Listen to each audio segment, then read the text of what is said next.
इस वीडियो में आप लोगों को द्विघात समीकरण के इम्पोर्टेंट कंसेप्ट को बताने वाले हैं, तो वीडियो को अंत तक देखिए। इस वीडियो को देखने के बाद आपका बोर्ड एग्जाम में एक भी क्वेश्चन छूटने वाला नहीं है। चलिए चालू करते हैं यहाँ से। सबसे पहले आप लोगों को बताते हैं द्विघात समीकरण जो होता है, द्विघात समीकरण का व्यापक रूप यह होता है ax² प्लस में bx और प्लस में c बराबर में हो जाता है 0। x² में जो लगा रहेगा उसको a कहेंगे, x में जो लगा रहेगा उसको b कहेंगे और जो अकेला बच जाएगा उसको क्या कहेंगे, c कहेंगे। कितना हो गया।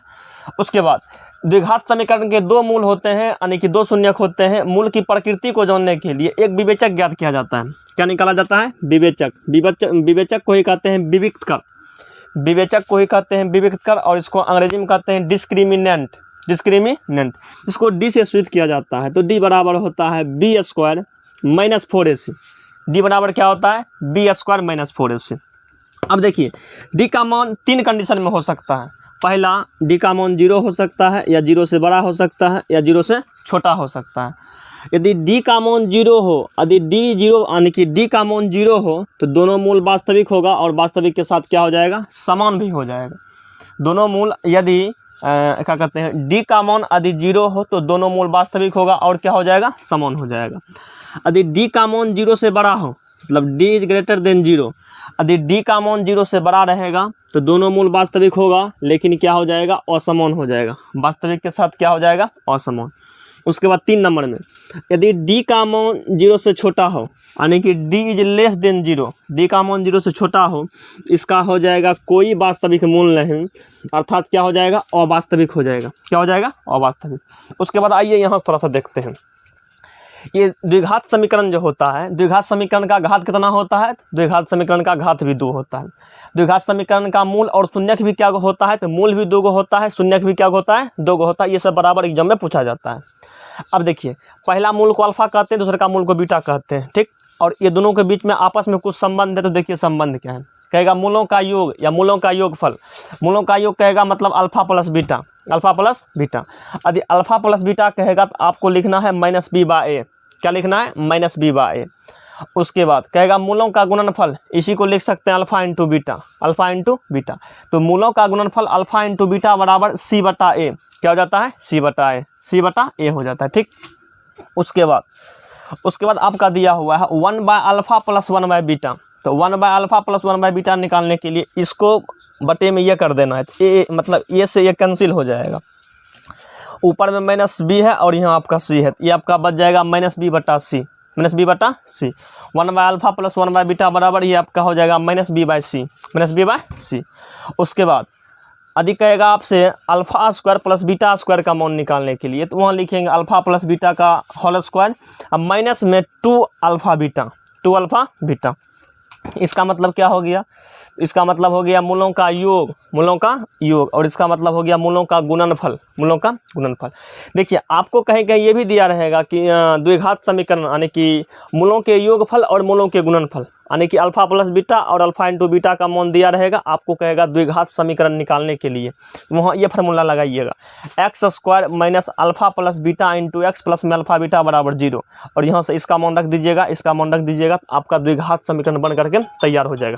चलिए पूछा जाता है तो सभी क्वेश्चन को इसमें देख लेंगे। क्वेश्चन में आपको दिया है यदि द्विघात समीकरण 2x² माइनस 3x प्लस 5 बराबर 0 के दो मूल अल्फा तथा बीटा, यानी कि द्विघात समीकरण का 2 मूल दिया हुआ है, पहला मूल अल्फा है, दूसरा का मूल क्या है, बीटा है। तो कहता है नंबर 1 में alpha plus beta, alpha plus beta को ही कहते हैं मूलों का योगफल। क्या कहते हैं, मूलों का योगफल। उसके बाद अल्फा इंटू बीटा यानी कि मूलों का गुणनफल, और 3 नंबर में है 1/α प्लस 1/बीटा, और 4 नंबर में है α² प्लस β² क्या करना है, ज्ञात करना है। ये चारों क्वेश्चन को इस वीडियो में कवर करेंगे, और ये चारों टाइप का क्वेश्चन आपका बिहार बोर्ड एग्जाम में पूछा गया है, और आने वाला बोर्ड एग्जाम जो है उसमें भी एकदम 100% क्वेश्चन यहाँ से पूछा जाएगा। तो एकदम वीडियो में बने रहिएगा अंत तक। चलिए इधर आप लोगों को सॉल्यूशन इसका करते हैं। सबसे पहले क्या करेंगे, जो क्वेश्चन दिया हुआ है क्वेश्चन को हम लिख लेंगे। ये आपका हो जाएगा 2x² और माइनस में 3x प्लस में 5 और बराबर में ये आपका क्या हो जाएगा, 0 हो जाएगा। यहाँ से क्या करते हैं, a b और c का मान निकाल लेते हैं। यहाँ से a का मान, a उसको कहेंगे जो x² में लगल रहेगा, तो ये आपका a का मान 2 हो जाएगा, ए का मान क्या हो जाएगा 2। उसके बाद क्या करेंगे, बी का मान, बी वही होगा जो एक्स में लगा रहेगा, ये आपका बी का मान हो जाएगा -3, बी का मान हो जाएगा -3।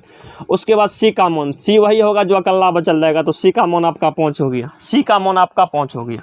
चलिए फर्स्ट नंबर में देखिए क्या है, कहता है alpha plus beta, alpha plus beta मतलब मूलों का योगफल, अल्फा प्लस बीटा का मतलब मूलों का योगफल। तो अल्फा प्लस बीटा बराबर, आपको फार्मूला बताए थे, बताइए क्या होता है, इसके पिछले वाले वीडियो में आप लोगों को बताए थे। तो अल्फा प्लस बीटा बराबर होता है माइनस में बी बटा ए, माइनस में बी बटा ए। तो ये आपका हो जाएगा माइनस, बी का मान -3 है और ए का मान आपका 2 है, तो ये माइनस गुना माइनस करेंगे तो प्लस आने की 3/2, ये आपका एक आंसर हो गया, ये आपका क्या होगा, एक आंसर हो गया। उसके बाद 2 नंबर में देखिए, 2 नंबर में आपका कहता है alpha into beta, alpha into beta, इसी को कहते हैं मूलों का गुणनफल। तो अल्फा इंटू बीटा बराबर आपका होता है सी बटा ए, क्या होता है, सी बटा ए। तो सी का मान आपका 5 है, तो सी का मान आपका 5 है, ए का मान 2 है, ये आपका आंसर हो गया, ये हो गया। उसके बाद देखिएगा 3 नंबर में क्या है, 3 नंबर में आपका है, 3 नंबर में है 1/अल्फ़ा और प्लस में 1/बीटा। तो 1/अल्फ़ा प्लस 1/बीटा, इसका फार्मूला आपका हो जाता है माइनस में बी बाई सी, माइनस में बी बाई सी। तो माइनस में बी, तो माइनस का माइनस दे दिए। उसके बाद बी का मान आपका -3 है, तो -3 दे दिए। उसके बाद सी का मान 5 है, तो ये माइनस गुना माइनस करेंगे तो प्लस आने की 3/5, 3/5 ये आपका आंसर चला आएगा। उसके बाद देखिएगा 4 नंबर का क्वेश्चन क्या है, 4 नंबर में कहता है alpha square plus beta square, alpha square plus beta square. तो अल्फा स्क्वायर और प्लस में बीटा स्क्वायर, इसके बराबर हम लिख सकते हैं कि अल्फा प्लस बीटा का स्क्वायर और माइनस में लिख सकते हैं 2 alpha beta, 2 alpha beta. Alpha plus beta का मतलब हुआ कि मूलों का योग या मूलों का योगफल। इसका मान देखिए, इसका मान है 3/2, इसका मान 3/2 है, 3/2 लिख देंगे। इसका क्या करेंगे, स्क्वायर। उसके बाद माइनस में करेंगे, अब देखिएगा 2 का 2 रहने देते हैं, अल्फा इंटू बीटा। तो अल्फा इंटू बीटा का मान निकला है 5/2, तो गुना कर देंगे, आपका 5/2 हो जाएगा, 5/2। ये 2 से 2 को काट सकते हैं, ये इसको देखिए क्या लिख सकते हैं, 3/2, इसका स्क्वायर करेंगे तो 3 का स्क्वायर 9 और 2 का स्क्वायर 4, इसको लिख सकते हैं 9/4। माइनस में लिख सकते हैं 5।